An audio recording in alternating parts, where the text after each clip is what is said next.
Bonjour à tous et merci d'être là pour ce nouveau numéro de Quel temps. On reviendra sur de très belles images, ce fameux saut à 39 km d'altitude. Nous vous parlerons également de la bière et de la pleine lune, un reportage plutôt mystérieux. L'albédo, qu'est-ce qui se cache derrière ce terme? La réponse dans quelques instants. Sans oublier évidemment les prévisions du jour et vos photos. Mais on commence donc par ces images. On s'en souvient certainement, il y a quelques mois maintenant, Félix Baumgartner avait décidé de faire le grand saut, plus de 39 000 mètres d'altitude avec un ballon gonflé à l'hélium. Ça, c'était son premier exploit. Et puis, il a décidé de sauter depuis la limite de la stratosphère. Une vitesse maximum atteinte de 1357,6 km/h. 4 minutes 20 secondes de chute libre.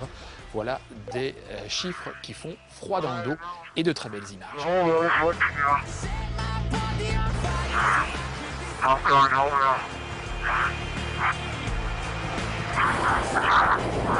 Jumper away. Speed 725. Showing Felix in a stable descent.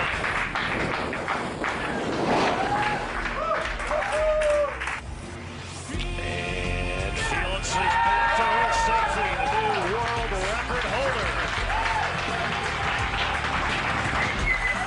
La Lune, on lui prête du pouvoir sur pas mal de choses, sur la pousse des cheveux, sur l'humeur, mais aussi sur la fabrication de la bière. Voyez ce reportage, il est signé Pierre Joie. Une bière en Belgique est souvent liée à l'histoire d'une abbaye. Celle dont je parle aujourd'hui se trouve entre Namur et Liège, à Amay. C'est l'abbaye de la Paix-Dieu. Fondée au XIIIe siècle, elle fut longtemps occupée par une communauté de sœurs cisterciennes. Au milieu du XVIIe siècle, une des mères abbesses, Jeanne de Marotte en l'occurrence, a décidé de créer, de construire une brasserie pour fabriquer sa propre bière, puisque les moniales cisterciennes vivaient en autarcie et qu'elles devaient subvenir à leurs propres besoins. Les sœurs quittèrent un jour les lieux et leur bière disparut. Et l'eau qui servait à faire le breuvage coula jusque dans les années 2000. J'étais en prospection dans la région de Amay et à ma gauche, je me souviens très bien, un magnifique bâtiment, une très belle propriété. Et quand je contourne ce bâtiment, j'ai vu un champ doublon. Et puis là, vraiment, j'ai vraiment été subjugué et je me suis arrêté. J'étais un jour installée dans mon bureau ici sur le site de la Paix-Dieu. Un monsieur frappe à ma porte et me dit « Madame, je suis Roger Collier, je fabrique de la bière et je suis tout à fait séduit par cette abbaye, je voudrais créer une bière d'abbaye. » Et finalement, elle me dévoile que je tombe au bon moment parce que l'abbaye a l'intention de réactiver l'image de l'abbaye à travers une bière qui existait déjà dans le cadre de l'abbaye. Dans les archives, on n'a vraiment pas trouvé grand-chose au sujet de la bière, mais par contre, on savait que la vie monastique était un peu calquée sur le calendrier lunaire, en tout cas que le calendrier lunaire jouait un rôle très important dans cette vie monastique. C'est pourquoi nous avons décidé ensemble avec l'abbaye de s'imposer la rigueur, de ne brasser ce produit qu'une seule fois par mois, afin de conserver l'âme de l'abbaye dans notre produit. Alors, l'action de la pleine lune sur la fabrication de la bière est-elle réelle ou non?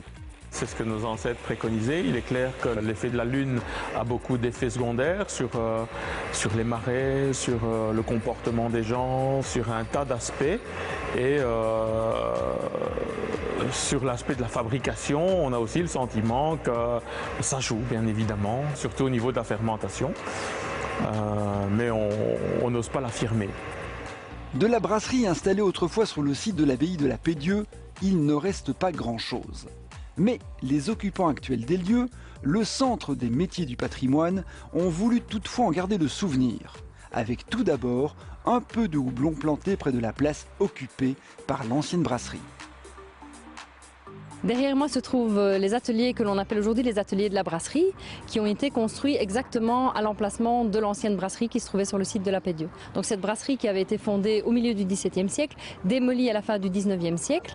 À la fin des années 90, on a réalisé des fouilles archéologiques sur le site de la Paix-Dieu qui nous ont permis de mettre au jour des vestiges et de reconstituer la volumétrie de cet ancien bâtiment de la brasserie, ce qui nous a permis de restituer exactement la volumétrie de ce bâtiment et d'y reconstruire aujourd'hui un atelier tout à fait contemporain qui répond à nos besoins fonctionnels de centre de formation.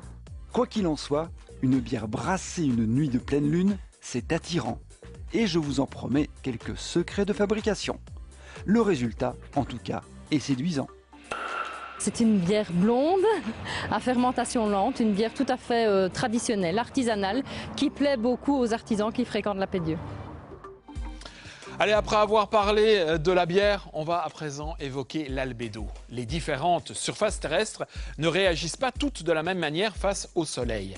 Certaines absorbent un maximum d'énergie solaire, d'autres, au contraire, renvoient une grande partie du rayonnement vers l'espace. En été, par exemple, il sera plus facile de marcher pieds nus sur une pelouse que sur du sable. La différence de température et de réverbération de ces différentes surfaces s'explique par leur capacité d'absorption inégale. Le terme qui désigne la proportion du rayonnement solaire réfléchi par une surface terrestre et renvoyé vers l'espace s'appelle l'albédo.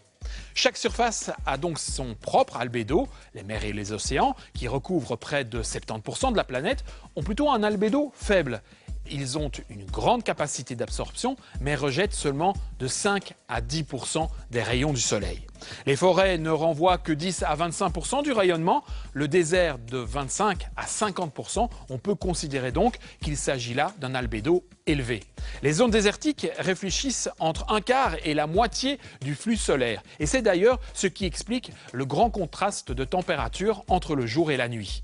Les zones urbaines emmagasinent bien l'énergie solaire, du coup elles ont un albédo assez faible, de l'ordre de 10 à 20%. Enfin, la neige a le plus fort albédo puisqu'elle réfléchit de 80 à 90% des rayons du soleil. Du soleil, de la pluie, quel temps pour les prochaines heures? La réponse en images.